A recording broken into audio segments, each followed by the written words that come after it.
ప్రభునందు ప్రియమైన శ్రోతలకు వందనములు. ఈ పోడ్కాస్ట్ కార్యక్రమం నాకు స్వాగతం. మీ అందరి కొరకు ఈ కార్యక్రమమును ప్రసారం చేయుచున్నాం. విని దైవాశీస్సులు పొందుకోగలరు. ప్రభువునందు ప్రియమైన శ్రోతలు, యేసుక్రీస్తు ఘనమైన నామములో మీ అందరికీ శుభములు, వందనములు. ఈనాటి మన ధ్యానాంశము the path of righteous, the sin of pride. నీతిమంతుల మార్గము, అహంకారం అనే పాపాన్ని గుర్తించటం. మీరెప్పుడైనా ఒక మార్గంలో నడుస్తూ ఉన్నప్పుడు దారి స్పష్టంగా ఉన్నప్పటికీ పదే పదే తడబడుతూ పడిపోయారా? మన ఆధ్యాత్మిక ప్రయాణంలో కూడా మనం చూడలేని ఏదో ఒక విషయం వల్ల మనం తరచుగా తడబడుతూ ఉంటాం. జ్ఞాని అయిన సొలొమోను సామెతల గ్రంథము 21వ అధ్యాయము 4వ వచనంలో మనకు ఒక అద్భుతమైన హెచ్చరికను ఇచ్చారు. అహంకార దృష్టియు గర్వహృదయమును భక్తిహీనుల క్షేమమును పాపయుక్తములు. And high look and a proud heart and the plowing of the wicked is sin. అహంకారపు చూపులను, గర్వపు హృదయాన్ని ఆయన ఒక దున్నని పొలంతో పోల్చారు. దున్నని పొలము ఎలాగైతే కలుపు మొక్కలను మొలిపిస్తుందో, అహంకారం కూడా మన జీవితంలో పాపాన్ని అలాగే మొలిపిస్తుంది. అహంకారం అనేది కేవలము ఒక వ్యక్తిత్వ లోపం మాత్రమే కాదు, అది దేవునికి మనకు మధ్య ఉన్న ప్రధాన అడ్డంకి. దేవుని కంటే నాకే బాగా తెలుసు అని అనుకోవడమే అహంకారం. ఒక దున్నని పొలాన్ని మనము అలాగే వదిలేస్తే అది ఖాళీగా ఉండదు. ప్రకృతి దాని పని అది చేసుకుపోతుంది. పొలాన్ని సిద్ధం చేయకపోతే అక్కడ ముళ్ళు, కలుపు మొక్కలు వాటంతటా అవే మొలుస్తాయి. అహంకారం అంటేనే దున్నని హృదయం. మనల్ని మనము గొప్పగా భావించుకున్నప్పుడు వినయము మరియు ప్రార్థన అనే విత్తనాలతో మన ఆత్మను సాగు చేయటం మానేస్తాం. అహంకారపు చూపులు బయటకు కనిపించే లక్షణం. ఇతరులను తక్కువగా చూడటము, ప్రేమతో కాకుండా తీర్పు తీర్చే దృష్టితో చూడటము, స్వనీతిని కలిగి ఉండటము దీని లక్షణాలు. గర్వపు హృదయము ఇది అంతరంగ లక్షణం. మనం తప్పు చేశామని ఒప్పుకోకపోవటము, లేదా ఇతరుల సహాయం అవసరం లేదని అనుకోవటము ఆత్మస్థుతి దీని లక్షణాలు. దీనికి మంచి ఉదాహరణ రాజైన నెబుకద్నెజరు పతనం. రాజైన నెబుకద్నెజరు తాను కట్టించిన మహావిశాలమైన బబులోను పట్టణాన్ని చూసి ఇది నేను కట్టించింది కాదా అని గర్వపడ్డాడు, గొప్పలు చెప్పుకున్నాడు. ఈ విషయాన్ని మనము దానియేలు గ్రంథము 4వ అధ్యాయంలో చూడవచ్చు. దేవుడు వెంటనే అతన్ని తగ్గించి అతను పశ్చాత్తాపపడి సర్వోన్నతుడైన దేవునిని స్తుతించే వరకు పశువులా తిరిగేలా చేశాడు. ఈ కథ అహంకారం వల్ల కలిగే పతనాన్ని తెలియజేస్తుంది.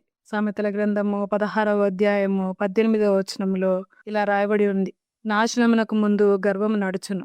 నెబుకద్నెజరులాగే అహంకారము మనల్ని దేవునిపై ఆధారపడకుండా కళ్ళు కప్పేస్తుంది.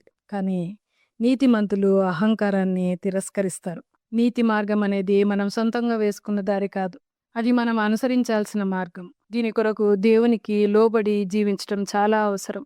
యాకోబు రాసినటువంటి పత్రిక 4వ అధ్యాయము 6వ వచనం ఇలా చెప్తూ ఉంది: దేవుడు అహంకారులను ఎదిరించి దీనులకు కృప అనుగ్రహించును అని. ఒక క్షణం ఆలోచించండి. అహంకారంతో ఉండటం అంటే సృష్టికర్తకి ఎదురు తిరగటం. అప్పుడు మనము ప్రవాహానికి వ్యతిరేకంగా ఈత కొట్టడమే అవుతుంది.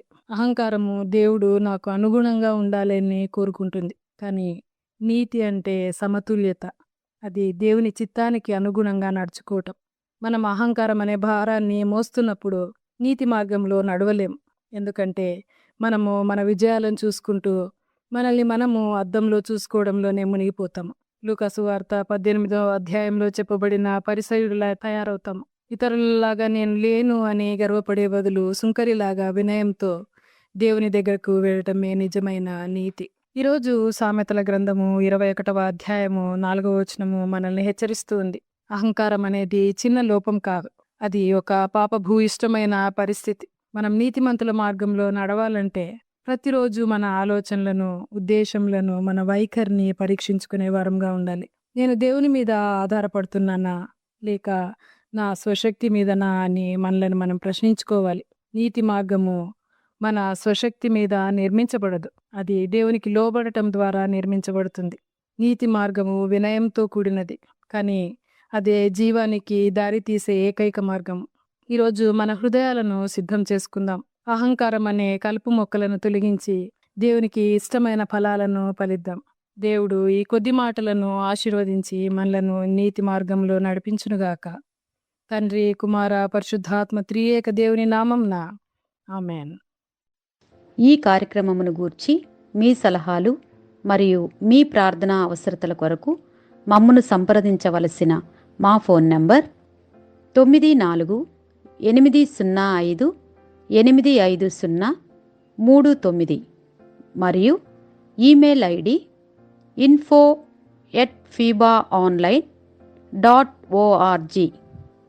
మా ఫోన్ నంబర్ మరొకసారి 9480585039. Email ID info@fibaonline.org.